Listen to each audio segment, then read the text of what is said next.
in. We are one family under His Excellency, our party leader and Secretary General, lawyer Ousainou Darboe. So the UDP lost the presidential election. Allegedly. Okay, didn't win the most seats during the National Assembly elections. Why is it important that the UDP should emerge from the forthcoming local government elections the strongest of the contesting parties? Well, because of the clear circumstances, the election results, as far as I, Momodou Sabally, am concerned, are still disputed. Not only by the UDP, but also the GDC. Which of the elections? Presidential? The presidential elections disputed. And as far as I'm concerned, me personally speaking for myself, I still want to go to the bottom of that. I still want to question, interrogate, challenge the National Electoral Register because it's flawed and we all know it, as testified to by a National Assembly member in the Republic of Senegal. People of DEA Jao felt vindicated. We said something was wrong with the electoral process. So that happened, and Barrow and NPP, I think they thought UDP was dead. Really, the impact was huge on the party. But then, by the grace of God... Well, before the election, he said he was going to effectively kill the UDP and retire Ousainou Darboe. And I think he meant it. And I think he meant it, but you know what the Quran says... They plan and Allah also plans, and the best of planners is Allah. So I think Barrow could have done that, wallahi, I mean, to be honest and objective.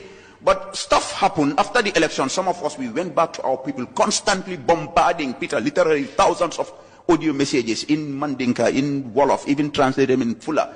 I personally tell them, UDP is still the biggest party. We have the majority. We are not going anywhere. We need to be resilient. You know, at some point to encourage the youth. I even use Sadio Mane in the Cup of Nations and how he was able to lift the entire Senegal out of the challenges, and the youth started getting motivated. Ibrahim Adiba was out there, you know, and then the National Assembly elections came. And again, Barrow and his team went after Momodou Sabally, their biggest problem. They did something that was never done in the history of the country, rejecting somebody's nomination at the very point that he is submitting his nomination, and we know it was pre-planned. So when that happened, of course, there was a scuffle in Brikama, you know, young people clashing with the paramilitary. We went to court. I think that process re-energized our party. Because when we lost the election, and we know there was foul play, a lot of people practically gave up.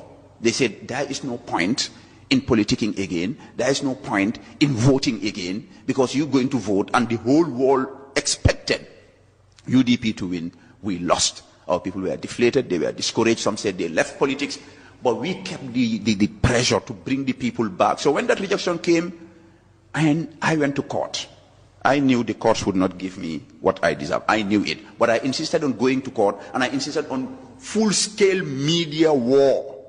That energized our people. At the 11th hour when I was rejected, I endorsed Mohamed Kante, the independent candidate who got our backing, and still our people were angry. Some of the party supporters, they were not going to vote because there is no use in voting. A group of women in Nyani Barajali, who adopted me as father, they swore that they were not going to vote. Somebody had to call me from Barajali at night for me to speak to them. Why don't you want to vote? They said, your rights have been abrogated, and your right is our right. In Mandinka, these are women farmers. We are not going to vote. I said, no. If you do that, you make the oppressors to win. I said, the only way you can bring back my rights is to go out and massively vote for all UDP candidates. That way we can use the legal process and all the democratic processes. So this is a party that's showing its resilience, rebounding onto the scene. So this is like a process.